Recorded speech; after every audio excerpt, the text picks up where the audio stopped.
Stop listening to Pulp, Dan, because even though Pulp is an amazing band, you've got a Q&A to film. Hey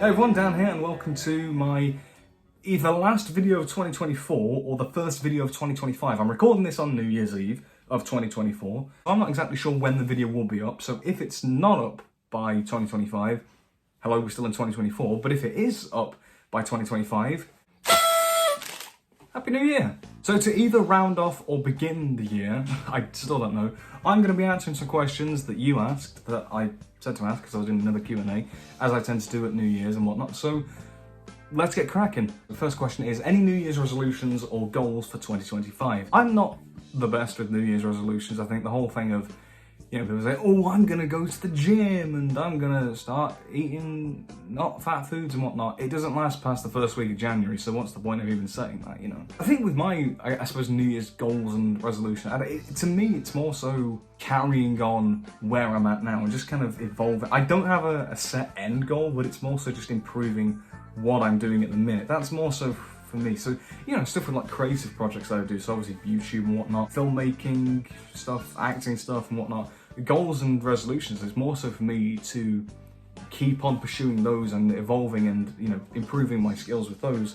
Are you now finished with what we call high school, or for in the UK, secondary school, and attending classes full-time at a college or university? I think in the US, college is a little bit different to what it is in the UK, but you are right. After 5 years of secondary school and an extra 2 there for A-levels, so after 7 years in total, I've now finished school, done, finito, and I'm at university, and I'm studying a filmmaking course, so, we got the next Quentin Tarantino over here. But in terms of finishing high school, all I can say is, thank God for that, because when you are towards the end of it, particularly year 12, 13, when you're, in sixth form particularly, and you're nearly an adult. Some people are adults at that point, and you're still in the same environment that you are when you were 11. You're still in that same environment, so you still get treated like a kid, ostensibly. And it's not fun, it's not motivating at all. I know it's not something that can't really be helped because of like safeguarding and stuff and whatnot, but it does get quite tedious and quite tiring, and you're desperate, you're itching to just get out of there and just move on. People in some US states are worried about mysterious drones flying over their heads. The government at first said people were imagining things. When that didn't work, they said the drones were operating in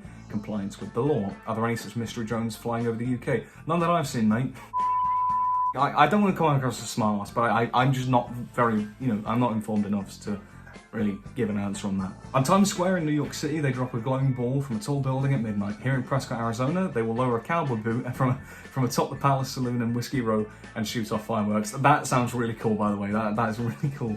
And the question is, what are you guys in the UK going to do on New Year's Eve? For a lot of people, I imagine it involves a lot of drinking, bars and clubs and pubs and all that kind of stuff. Although, saying all that, I do paint a picture of a kind of, hustle and bustle, that's party kind of lifestyle and whatnot, and the kind of atmosphere. But I went out early, because as I say, I'm recording this on New Year's Eve. I went outside earlier, just in town for a walk, and it was really quiet. I don't know if people are just generally, keeping to themselves New Year's, just having a quiet night in or whatever, I don't know, but it was really quiet, and just kind of, I don't know, it was odd. I recently enjoyed entertaining guests from Germany. Oh, that's cool. Their chief complaints were that everything was expensive except for petrol. That is valid.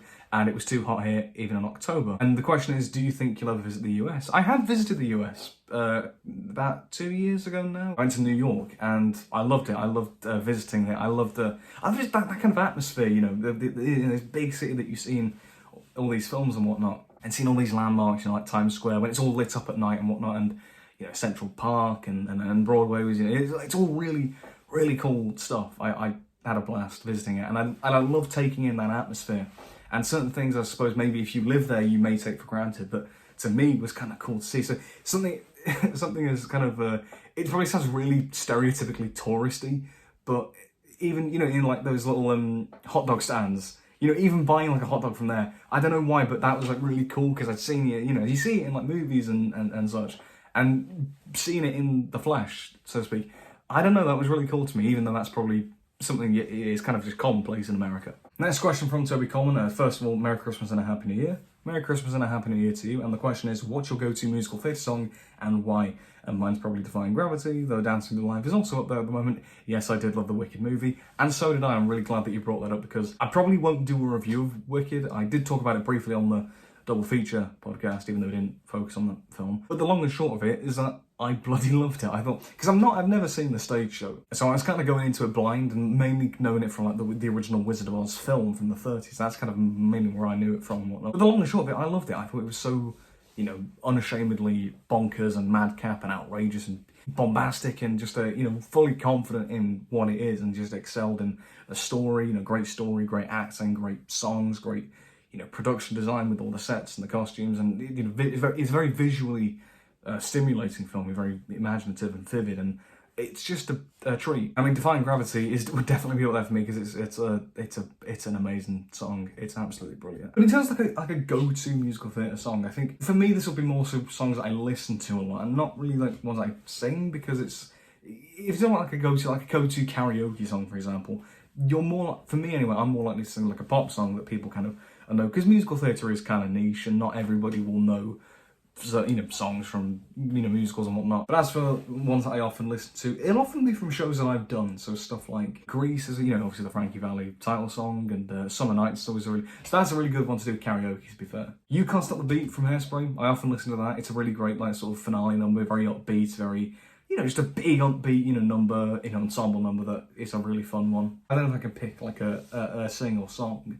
I like a lot of them. Next question, do you think Theo James would be a good Bond, and who would you like to see as the next Bond? I can't give a concrete answer on Theo James. I mean, obviously I know who he is. I think he would look the part, definitely, but I think I haven't really seen him in loads. So I'd need to, I guess, see more of what he's in to make a proper judgment on that. But in terms of who I'd like to see as the next Bond, I mean, I guarantee you it's not going to be any of the big names that the tabloids spent out. So it's not going to be Idris Elba, it's not going to be Tom Hiddleston, it's not going to be Henry Cavill. As great as he would be, I think, because he'd probably be my pick. They're not going to pick those because whenever they cast Bond, it's never a big A-lister who they cast. They'll always cast somebody who's relatively unknown. So it will be a relatively unknown actor when they get around to casting it. Next question, what is your favourite movie of each decade? And sorry if I asked this before. That's not a problem, actually. One of the things that I quite enjoy doing about the Q&As, and one of the reasons why I like doing them often, is because when I do them, because naturally I will get repeat questions, and I know I have answered that question before,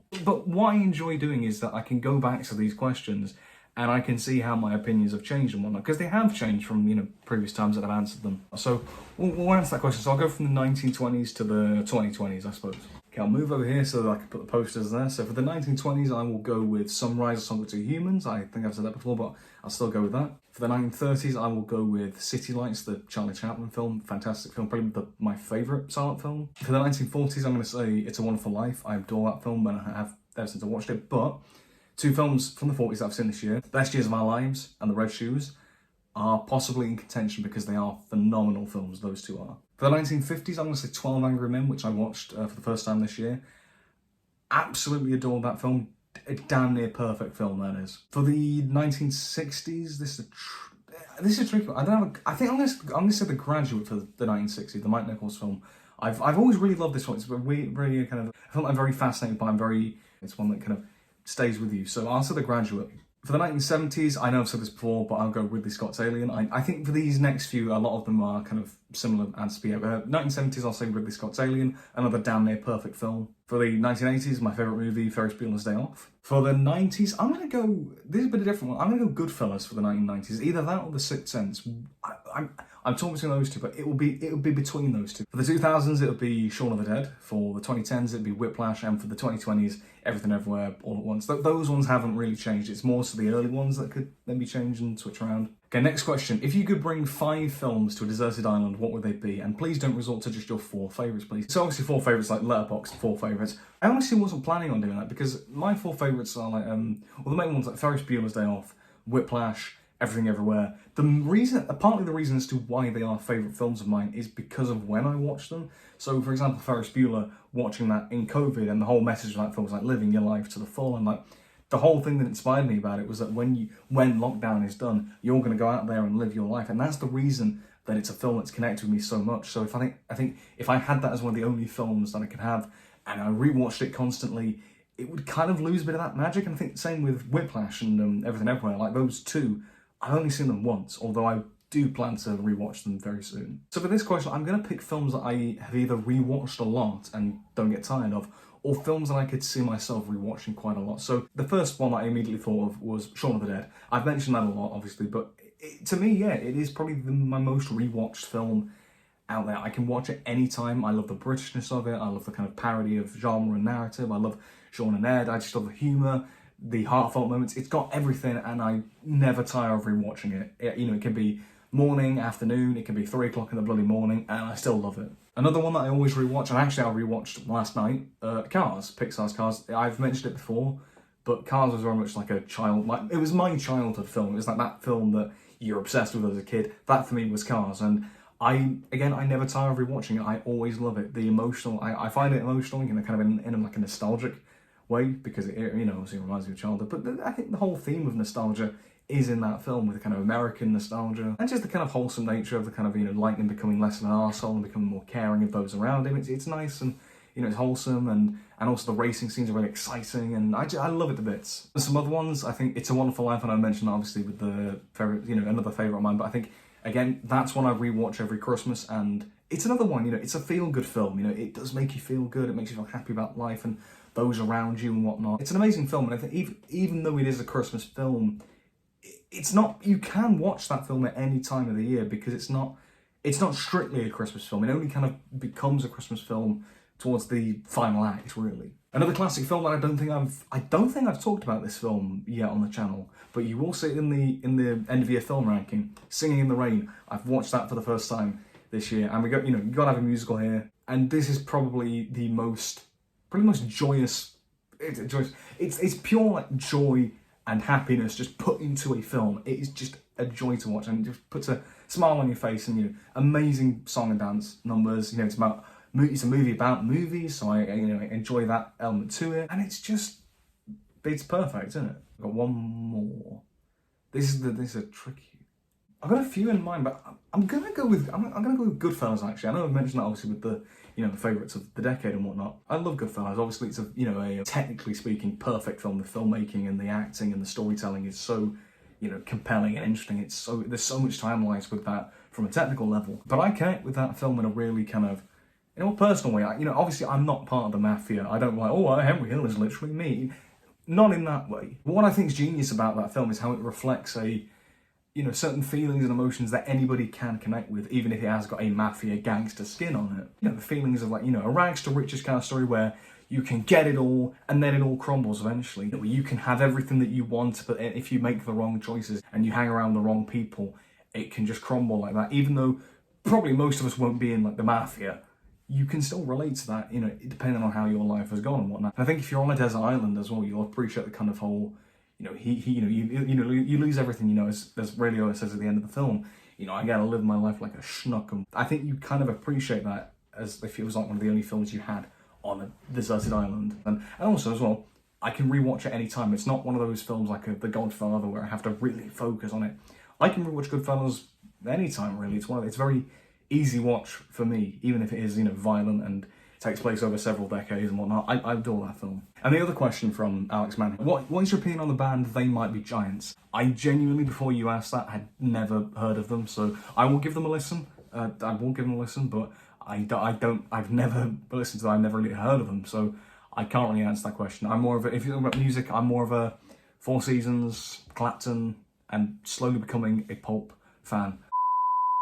Hey everyone, Dan here, recording from the void of space. I don't know what happened, but I'm currently doing this little bit on New Year's Day, so happy 2025 now. But as I was editing this video, the bit of footage that I filmed for what should be the next section, it's not there. I don't know what happened. I think it just must have, the footage is lost, so I don't know where it is. So I'm going to have to just do this next part as a voiceover. I'm not reshooting it. Who do you think I am? Disney making Dial of Destiny? Who do you think I am? Either way, the question here is, what is your favourite year for film, and can you choose one from the 20th and 21st centuries? And this voiceover part, is going to be me answering the 21st century part of it, because the 20th century stuff survives, but the 21st doesn't. But yeah, now the thing is with this, I did give a bit of a long-winded answer, so I'm kind of glad that I can cut this down now, because I kind of wanted to do a video on this topic and to do with a year from the 21st century, And that year is 2014, because it's something I've thought about, because looking at that year, and all the films, you know, you've got Interstellar, Whiplash, Grand Budapest Hotel, Gone Girl, you know, probably like cinephile films. You've got great family films like Paddington, The Lego Movie, How to Train Your Dragon 2. You've got some really out there stuff like Wild Tales, which is great. You know, some stuff like Edge of Tomorrow and John Wick, you know, great action films. Birdman, you know, the Best Picture winner of that year. It's a fantastic film and kind of pushes the technical boundaries of filmmaking and whatnot. The same for Boyhood, you know, shot over like 12 years and whatnot. There's so many films that I look at from 2014 and think this is an amazing year. So I would actually, once I've watched more films from this year, I'd love to expand on this answer properly. As for the 20th century, it's a bit trickier because obviously there's 100 years worth. There's 4 times as much cinema to, you know, look through and whatnot. And as I say, I haven't watched everything from every year and whatnot. So, you know, there's plenty of years that people will often cite as, you know, quite key years for films. So stuff like 1967 gets batted about, you know, a very influential year.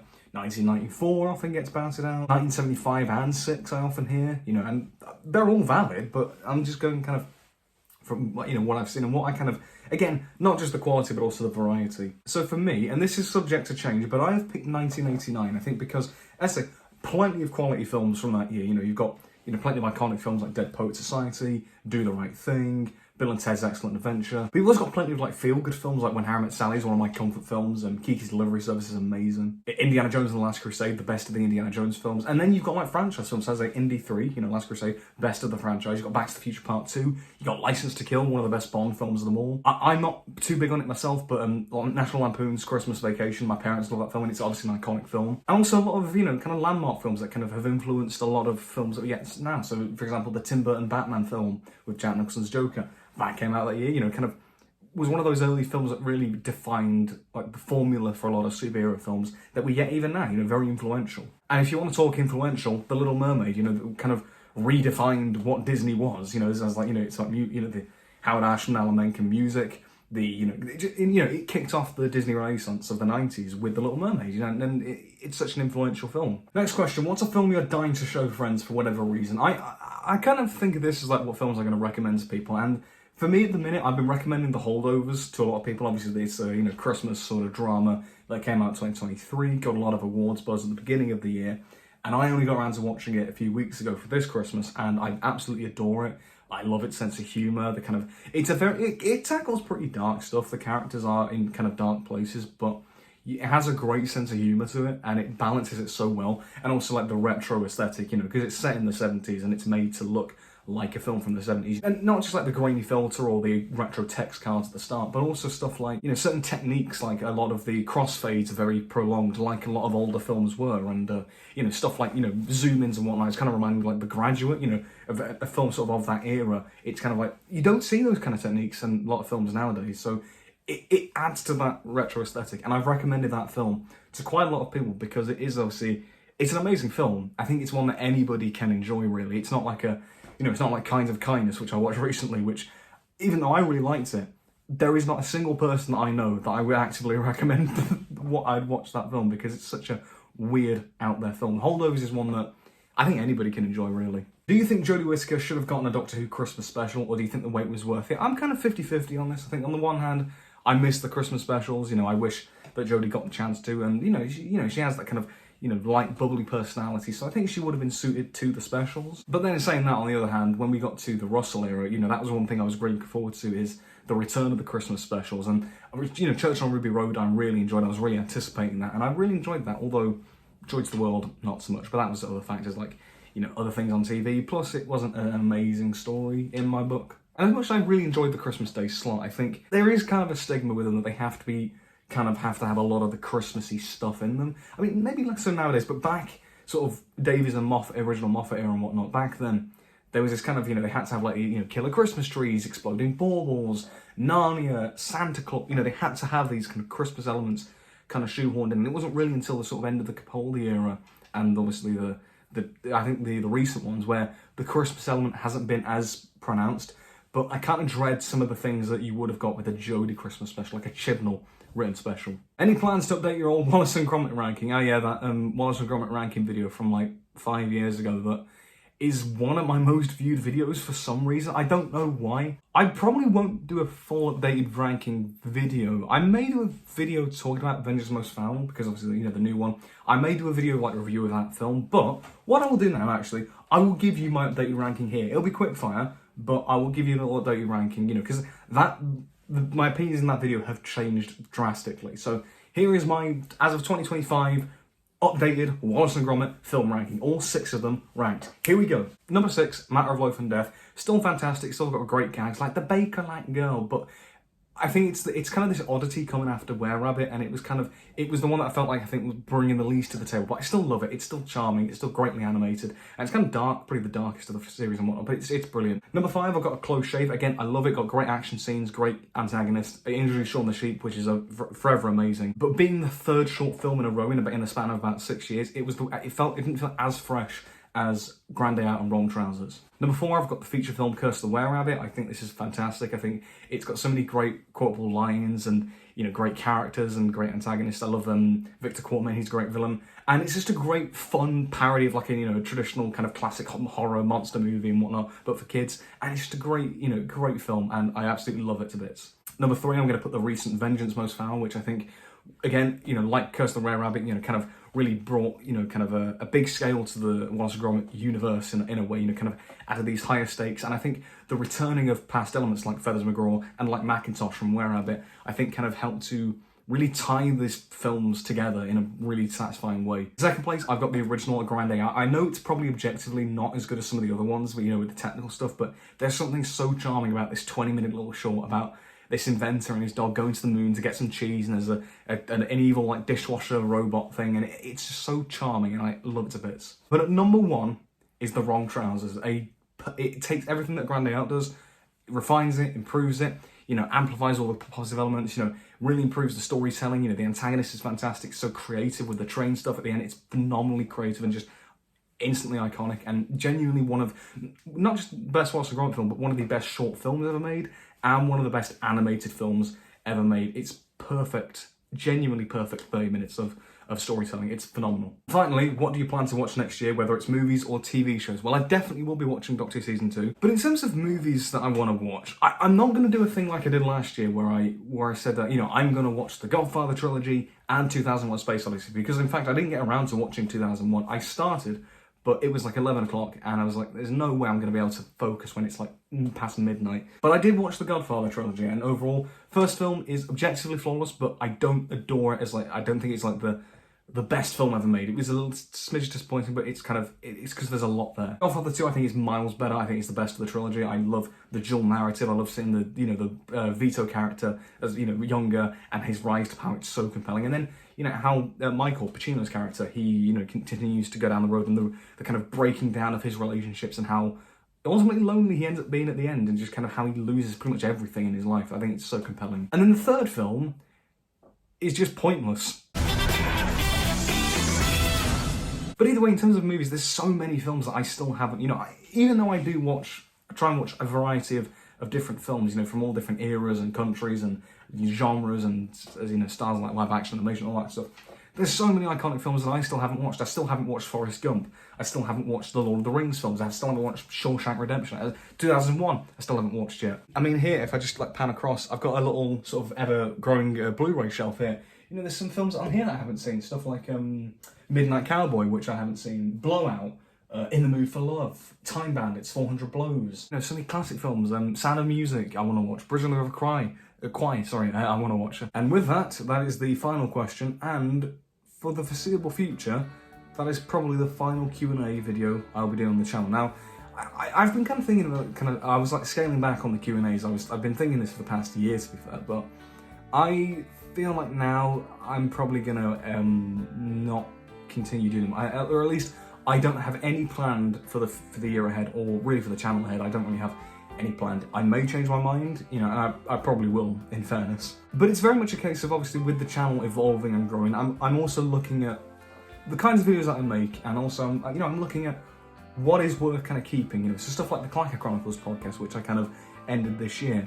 I thought, you know, it's kind of, the audience isn't really there for that, you know, it's not really doing it anymore, so I decided to retire that podcast. I don't like to get too hung up on it, but when I'm doing less videos nowadays, I kind of have to think, what are the videos that are worth keeping? And, you know, the Q&As are, you know, just don't do as well as the other stuff, you know, like the film reviews and the rankings and the, you know, short film and sketch kind of stuff. You know, the Q&As don't do as well, and that's fine. You know, so viewership wise, they haven't been doing as well as of late, and also just the kind of, I suppose the audience that doesn't quite have the audience that it once did. I think, you know, you look back at like the 2020 Q&As, 2021, 2022, there was an audience for them, and I don't think that's quite there nowadays. So that's why I've decided to make this the last Q&A for the foreseeable future. But, you know, knowing me, I'll probably change my mind down the line. I'll be like, hey, can I take that back? But for the foreseeable future, this will be the last dedicated Q&A video that I make. But you know, it's always a joy to answer questions. I always love, you know, reading the questions. You know, I never know what I'm going to get. You know, I never know what questions you're going to ask. So I always enjoy that. And to all of you who do leave questions or just comment on the videos and, you know, watch the videos and like them and whatever, you know, I'm always grateful for your support. You know, I really appreciate it. So with all said and done, I hope you have Happy New Year and bring on 2025. Let's go.